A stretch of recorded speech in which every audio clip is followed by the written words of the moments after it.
Dans le monde du travail, il y a des vrais préjugés. En tout cas, cette jeunesse a une vision finalement très fragmentée du monde du travail. Je m'appelle Caroline, j'ai 45 ans. Je suis une grande passionnée de communication, mais pas que, aussi de musique, entre autres, de culture de manière générale. Et je suis une épicurienne. Je suis à Lille maintenant depuis 2009, mais avant ça, j'ai travaillé dans la publicité pendant 10 ans. À Paris. Dans le monde du travail, il y a des vrais préjugés. En tout cas, cette jeunesse a une vision finalement très fragmentée du monde du travail, notamment sur certaines thématiques, par exemple entre le sens et la réalité économique. Ça, c'est un premier sujet. Le deuxième, souvent, c'est la flexibilité et l'exigence. Ils ne trouvent pas forcément ça compatible, alors qu'on sait que ça peut l'être. Et puis le dernier sujet, je pense le dernier préjugé en tout cas qui est très très fort chez eux, c'est l'épanouissement personnel qui vont opposer avec les contraintes professionnelles. Pour eux, c'est complètement incompatible. Alors les entreprises, elles peuvent aider les étudiants tout simplement à comprendre la réalité en venant les rencontrer. C'est évidemment ça le plus évident. Et on a des initiatives pour ça localement, notamment le Club Gagnant. Ce sont des chefs d'entreprise qui viennent dans les écoles et qui expliquent tout simplement quels sont les codes sociaux ou la posture à adopter en entreprise pour lever les craintes des étudiants à cette première intégration. Et évidemment, les mentalités changent et ça, c'est très positif. En fait, on s'aperçoit que dans n'importe quelle relation, et là, c'est une relation entre l'entreprise et l'étudiant, ce qui est important, c'est la communication et d'essayer de se comprendre. Ce qui est assez flagrant, c'est qu'en fait, lorsqu'ils se rencontrent, c'est extrêmement riche pour les étudiants de comprendre quel est le cadre quand on intègre une entreprise. Et à l'inverse, ça permet aux chefs d'entreprise aussi de comprendre les attentes de cette jeune génération. Et en fait, de tout simplement mettre le curseur au bon endroit entre les attentes des étudiants et les contraintes liées à l'entreprise. Alors, les principaux obstacles que rencontrent les jeunes à l'employabilité, et notamment dans le secteur du retail, c'est d'abord le fait de valoriser une expérience qu'ils n'ont pas encore acquise. C'est-à-dire qu'ils arrivent avec finalement des compétences, ils ne savent pas forcément les mettre en avant ou les raconter pour se faire employer.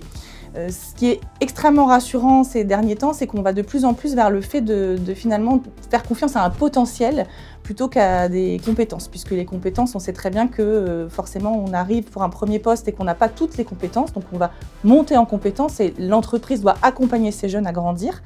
En revanche, on sait que la posture et le potentiel, ça c'est quelque chose qu'on peut déceler dès le départ. Donc c'est plutôt une bonne nouvelle pour les jeunes de ce côté-là. Alors aujourd'hui, pour que ça puisse matcher entre une entreprise et un jeune, il y a effectivement des prérequis. Et quand on parle de posture, on va notamment parler tout simplement de curiosité, par exemple, d'agilité. Et puis, cette envie d'apprendre et de monter en compétence. Cette dimension de la proactivité, aujourd'hui, elle est extrêmement importante en entreprise. Et c'est un des plus grands freins des entreprises à embaucher de la jeunesse, en se disant finalement, il n'y aura pas de proactivité, pas de curiosité.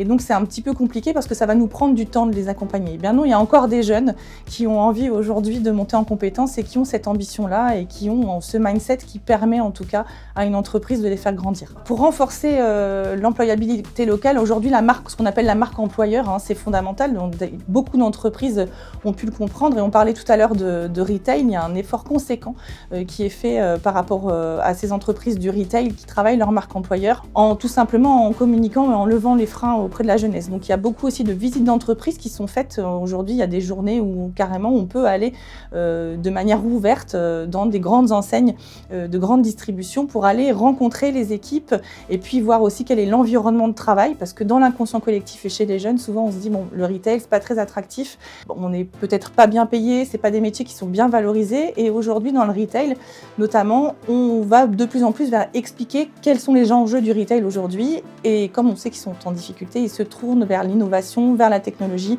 ou la dimension RSE, et ça c'est quelque chose qui plaît beaucoup aux jeunes. Il faut juste leur expliquer que ça existe et que c'est comme ça qu'on travaille aussi dans ces secteurs.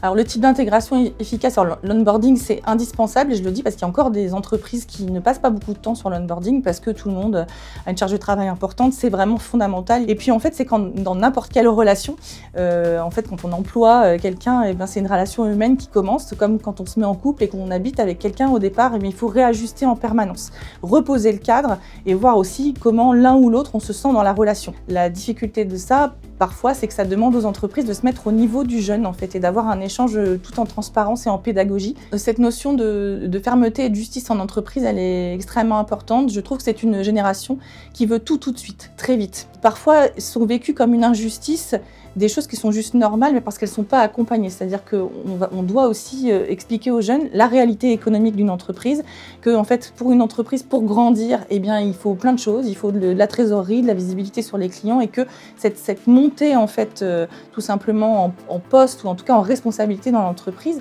mais elle ne peut pas être décorrélée de l'évolution de l'entreprise en termes de développement. Après, la fermeté, si je reviens sur la question du cadre, en fait, quand tout est bien posé, réajusté au fil de l'eau et fait. Alors, j'aime pas trop ce mot bienveillance parce que pour moi, c'est normal en fait que ce soit bienveillant. Mais cette exigence, en fait, si elle est là au départ, c'est comme un contrat. Et quand on sort du cadre, et bien tout simplement, si on s'est mis d'accord sur le cadre avant, on peut rester dans la fermeté et ça, c'est pas du tout gênant. Et ça, c'est un message aussi pour les parents. Je pense qu'on a été, alors moi j'ai des enfants, 14, 17, 20 ans, je pense qu'on a été aussi un peu laxiste pendant beaucoup d'années. Ce sont les bases. À l'école, nous, on ne peut pas reprendre ces bases de la politesse, de l'éducation. Et en fait, éduquer ses enfants, c'est le plus beau cadeau qu'on peut leur faire aujourd'hui, parce que je pense qu'en entreprise, c'est une vraie valeur ajoutée. Ce qui devrait être normal devient une qualité, en fait, finalement. Professionnel. Moi, j'ai envie de porter un message d'espoir. On sait très bien qu'il y a des préjugés des deux côtés, de l'entreprise et puis du jeune qui a envie d'intégrer ce milieu de l'entreprise. La solution, en fait, elle est toute simple. Elle est juste dans l'envie de co-construire ensemble peut-être de nouveaux modèles. On n'aura pas tellement de choix, en fait, finalement, puisqu'on doit travailler avec ces jeunes et que c'est très intéressant aussi de les intégrer dans la réflexion de nouvelles typologies, nouvelles façons de travailler, que ce soit en termes d'environnement de travail ou de rythme, etc. Et que finalement, lorsqu'on est aligné avec la question du sens, tout fonctionne et on arrive à produire ce qui est ensemble. Et c'est bien ça le but d'une collaboration en entreprise.